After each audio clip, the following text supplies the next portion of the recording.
কি খবর বাচ্চা কাচ্চারা, কেমন আছো সবাই? আজকে আমরা জেই মেইনসের 2023 সালে আসা মহাকর্ষ অভিকর্ষ চ্যাপ্টার থেকে একটা সুন্দর ম্যাথ সমাধান করব। তাহলে চলো শুরু করা যাক, ম্যাথটা আমরা পড়ি। আর এই যে ম্যাথটা না, এই ম্যাথটা তোমরা তোমাদের আমির হোসেন অথবা ইসাক স্যারের বইতেও পাবা, বুঝছো? বাট আসলে এই বইটা ইন্ডিয়ান বইয়েরই ম্যাথ। তো যাই হোক, আমরা ম্যাথটা পড়া শুরু করি।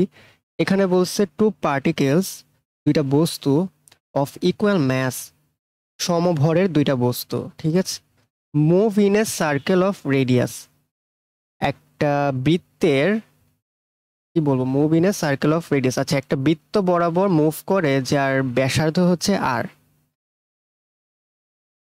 Under the action of their mutual gravitational acceleration.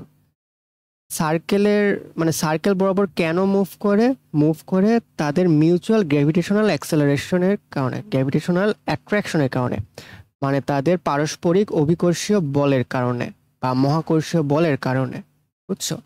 এখন আমাকে চাইছে যে the speed of each particle will be, কত হবে এই অপশনগুলোর মধ্যে। কোয়েশ্চেনটা বুঝছো? কোয়েশ্চেনটা আমি আঁকায় দেখাচ্ছি, বুঝছো? তোমার মনে করো একটা সার্কুলার পাথ আছে, হ্যাঁ? তো এটা সার্কুলার হলো না, ওভাল হয়ে গেল, যাই হোক সমস্যা নাই। এই সার্কুলার পাথের কি আছে, দুইটা বস্তু আছে তাই না? এই সার্কুলার পাথের মনে করো এইখানে একটা বস্তু আছে, এইখানে একটা বস্তু আছে, ঠিক আছে? এই হচ্ছে আমাদের দুইটা বস্তু। তো এই দুইটা বস্তুর মধ্যে কি আছে, এই দুইটা বস্তুর মধ্যে গ্র্যাভিটেশনাল অ্যাট্রাকশন আছে।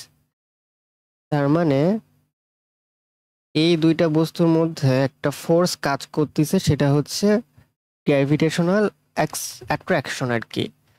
সেই গ্র্যাভিটেশনাল অ্যাট্রাকশনের কারণে এরা কি করতেছে, এরা এই বৃত্তাকার পথ বরাবর কি মুভমেন্ট করতেছে, বুঝছো? এটা হচ্ছে আমাদের সিচুয়েশন। এটা মনে করো বৃত্ত, এটা হচ্ছে বৃত্তাকার পথ।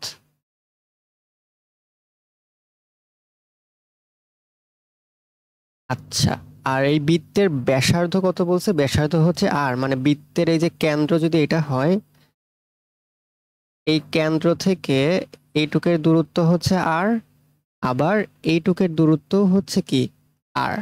আশা করি বুঝতে পেরেছ। তো এদের মধ্যে যে মহাকর্ষীয় বল বা গ্র্যাভিটেশনাল ফোর্সের ফর্মুলা কি? গ্র্যাভিটেশনাল ফোর্সের ফর্মুলা হচ্ছে জি m1 m2 ডিভাইডেড বাই কি আর স্কোয়ার অথবা ডি স্কোয়ার, এরকম লিখি তাই না, তাদের মধ্যবর্তী যে দূরত্ব। তো এখানে m1 m2 দুইটাই হচ্ছে আমাদের কি দেওয়া আছে, দুইটাই দেওয়া আছে m, দুইটাই আমার দেওয়া আছে m, আর ডি স্কোয়ার মানে এদের মধ্যবর্তী যে দূরত্ব, এই দুইটা বস্তুর মধ্যবর্তী দূরত্ব কত হয়েছে, আর প্লাস আর, তার মানে কি 2r। তো 2r হোল স্কোয়ার। তাহলে আমাদের গ্র্যাভিটেশনাল ফোর্স টোটাল কত আসে, G M square by 4r square. এটা আসলে আমাদের গ্র্যাভিটেশনাল ফোর্স।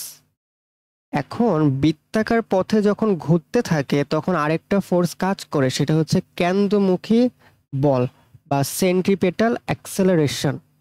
তো কেন্দ্রমুখী বলের আবার ফর্মুলা কি? কেন্দ্রমুখী বলের ফর্মুলা হচ্ছে এম,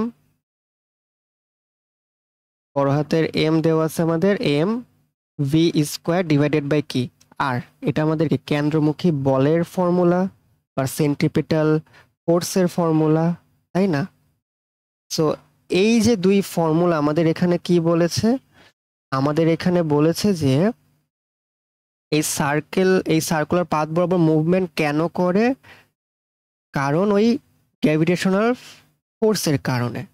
অর্থাৎ আমাদের যে এই এফ জি আমরা বের করলাম আর এফ সি বের করলাম, এই দুইটা কি পরস্পর সমান, এই দুইটা পরস্পর সমান। সো আমরা লিখতে পারি অ্যাকর্ডিং টু কোয়েশ্চেন এটি কিউ, আমরা লিখতে পারি F G equal to F C.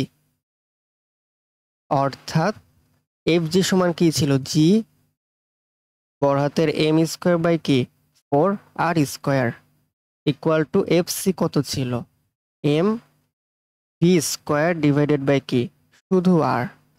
তাহলে হিসাব নিকাশ করলে আমার কি থাকবে, কাটাকাটি করলে আমার থাকবে এখানে জি তো থাকবে, এখানে একটা এম থাকবে, 4 এখানে একটা আর থাকবে, ইকুয়াল টু কত, এখানে থাকবে ভি স্কোয়ার। আমাদের তো ভেলোসিটিটাই বের করতে বলেছে তাই না, তার মানে ভি সমান কত হবে, ভি সমান হবে root over G M by 4r।